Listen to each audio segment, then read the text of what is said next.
Welcome to Culture of Islamic Societies. Assalamu alaikum. Assalamu alaikum are the words used by Muslims around the world to greet each other.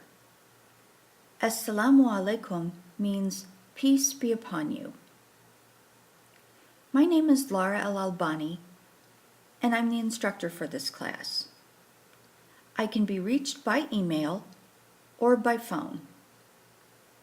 But just a heads up, I'll be teaching the class from the Kingdom of Saudi Arabia, so my timing will be a little bit different from yours.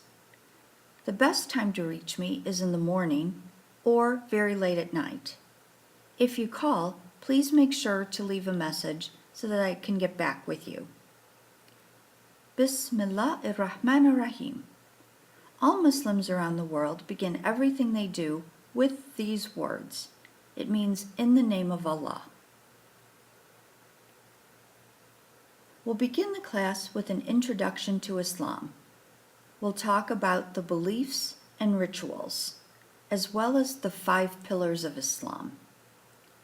The 5 pillars of Islam include Shahada, or the declaration of faith, Salah, which means prayer, Saum, fasting the holy month of Ramadan, Zakah, paying money to the poor, and Hajj, a pilgrimage to the holy city of Mecca, which is expected of all Muslims at least once in their lifetime if they can afford it. Then we'll talk about the Quran, the holy book of Islam. We'll also talk about tafsir, explanation of the Quran, as well as hadith. Hadith are the sayings of the Prophet Muhammad, sallallahu alaihi wasallam. We'll talk about the life of the Prophet Muhammad as well. Then we'll continue by talking about Sharia, or Islamic law. There's been quite a controversy in the United States about Sharia law, and we'll talk about whether or not the fear is warranted. Then we'll continue by studying the history of the Islamic world, beginning with the birth of the Prophet Muhammad and going through the golden age of Islam.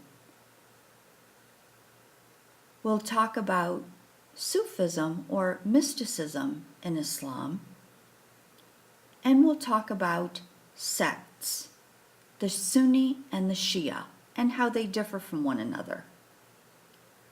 We'll continue with the topic of Islamophobia, or fear of Islam, which seems to be at an all-time high in the United States. And then a topic that many of you are interested in, women in the Islamic world. I actually teach a class called Women in the Islamic Tradition, so you might consider taking that one as well. We'll talk about activism and extremism, and also, of course, terrorism, and what the Quran actually says about extremism and terrorism. We'll talk about the war on terror and how we can end it. It's important to realize that no religion advocates terrorism. We all need to learn to get along. I hope you learn a lot in this class. If you have any questions, please feel free to contact me. I look forward to your input, and I look forward to helping you learn as much as you can about Islam. Have a wonderful semester.